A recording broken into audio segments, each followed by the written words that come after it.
Baal and Christianity. Lots of confusion on this one. Seriously, you want to get into a spinning teacup, this is a subject that will do it. But hopefully, I think at the end of this presentation, we'll bring some clarity to the subject. Now, this is part one, because this is an in-depth presentation. Background: Baal, the god portrayed in the Old Testament as the great rival to the God Yahweh, whose worship was considered by the prophets as an abomination, is in fact the model for the Christ story, oddly enough. And Christianity is a morphed version of the Baal legend, not a reformed version of Judaism, nor a new covenant with the Yahweh. Yeah, that one kind of gets us, doesn't it? So when you look at Baal in the traditional biblical sense, oddly enough, the history shows, particularly recent archaeological history, that these two deities coexisted. In fact, it is said that they are in fact brothers. Yahweh is brother to Baal, whereas Baal is the brother of Yahweh. So lots of, again, confusion. Not what we have been told, is it? Oh, it gets better. So when we look at Baal, how does he look? What does he look like?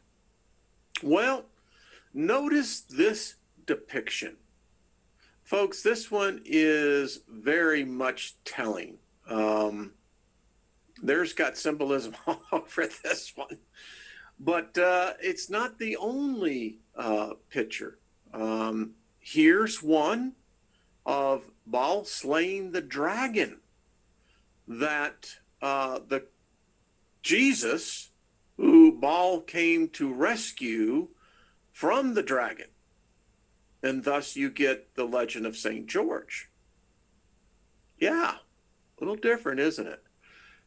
And then you get this one of a creature that has horns growing out of its head, but loving humanity, suckling humanity, protecting humanity, a friend of humanity.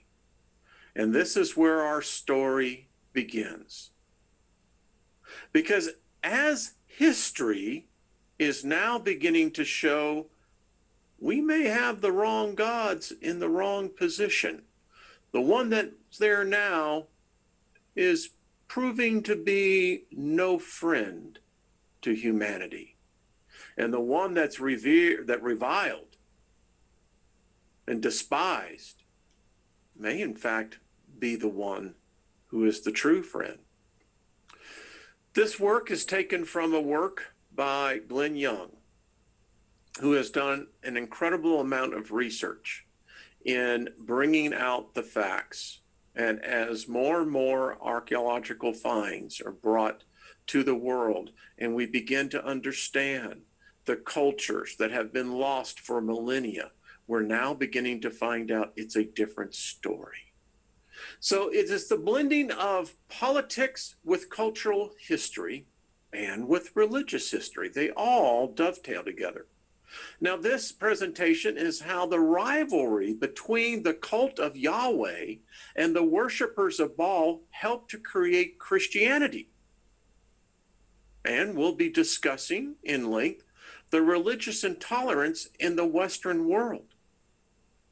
In fact, when measured to the history of humanity, the record shows that this thing called Christianity has murdered more innocent human beings than any other religion ever on the planet.